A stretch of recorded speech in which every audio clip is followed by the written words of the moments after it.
এখন আমাদের বিষয়গুলো হচ্ছে যে যাকাত এটি রমজান সংশ্লিষ্ট কোনো আমল নয়। যাকাতের বিষয়টা হচ্ছে আমি যেদিন থেকে ব্যবসা শুরু করলাম, যেদিন আমার পকেটে 7.5 ভরি স্বর্ণ বা এই পরিমাণ টাকা আসলো, বা 52.5 তোলা রূপা বা তার পরিমাণ টাকা আসছে, এটা আজকে ওলামা ইকরাম নির্ধারণ করেছেন যে স্বর্ণ তো বিক্রি করতে গেলে ওই দোকান ছাড়া অন্য দোকানে বিক্রি করতে গেলে আপনার 20% কেটে নেয়। তো যাকাতের হিসাবেও 20% আমরা কেটে নিব, কেটে তারপরে হিসাব করব যে এখন টাকা কত আসে, ভরিতে 20% কাটবো। মানে এটা বিক্রির মূল্যটা হিসাব করতে হবে। জি, আমি কত দামে কিনেছিলাম সেই হিসাবটা এখানে করব না আমরা। বা এখন স্বর্ণের দাম কত, স্বর্ণের দাম এখন 1.5 লাখ টাকা, আমি এটা হিসাব করব না।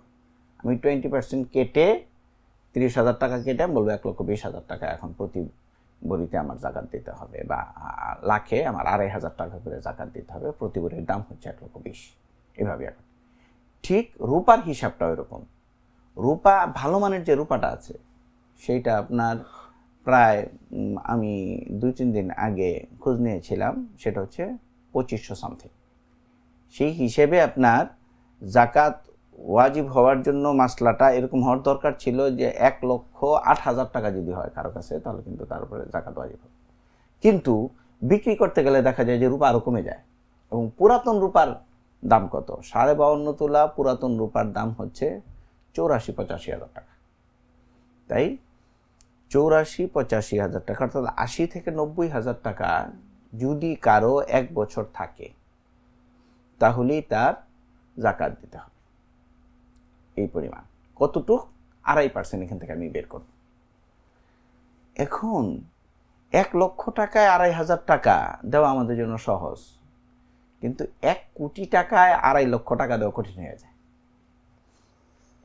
কিন্তু চিন্তা করতে হবে এই যে না, এটা আমার টাকা না, এটা গরিবের হক আমার কাছে আল্লাহ সুবহানাহু ওয়া তাআলা পৌঁছিয়েছেন। আমি যদি এই হক আদায় না করি তাহলে আমার আমার পুরো মাল আমার জন্য হারাম। এখন যাকাত কারা নিবে? মোটা দাগে যদি আমি বলি, যে যাকাত দেওয়ার উপযুক্ত না উনি যাকাত খেতে পারবেন, যদি আকেল বালেগ হন, মানে প্রাপ্তবয়স্ক যদি উনি হন। আর যদি অপ্রাপ্তবয়স্ক থাকেন সেই ক্ষেত্রে যাকাতের মাল গ্রহণের ক্ষেত্রে আপনার অভিভাবক এটার এখতিয়ার থাকে। এটা এখন যাকাতের বিষয়টা লক্ষ্য করতে হবে এরকম যে আমার কবে 1 বছর হয়েছে, আমি জানুয়ারি মাসে ব্যবসা শুরু করলাম, 1 বছর হয়েছে আমার ডিসেম্বর মাসে, সুতরাং ওই সময় আমার জন্য যাকাত দেওয়া হচ্ছে জরুরি, আমার জন্য ফরজ এটা। এখন আমি রমজানের জন্য অপেক্ষা করতেছি, তাহলে আমার কাজ কি? আমার তো হায়াত মৌতের কোনো নাই, নিশ্চয়তা নাই।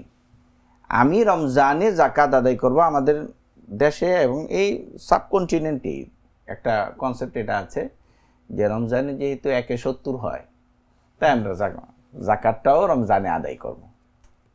ঠিক আছে, তাহলে এই যে 4টা মাস আমি অপেক্ষা করলাম, এই সময় আমার ওসিয়ত করে যেতে হবে যে আমার যদি ইন্তেকাল হয়ে যায়, আমার এই পরিমাণ যাকাত আসছে, আমার যাকাত কি করতে হবে?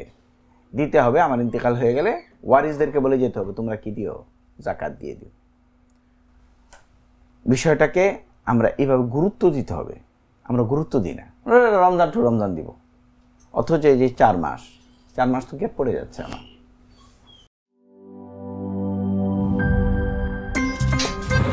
আমার একটা স্মার্ট সিদ্ধান্তে 25% গ্যাসের খরচ কমেছে। ভাবছেন কিভাবে?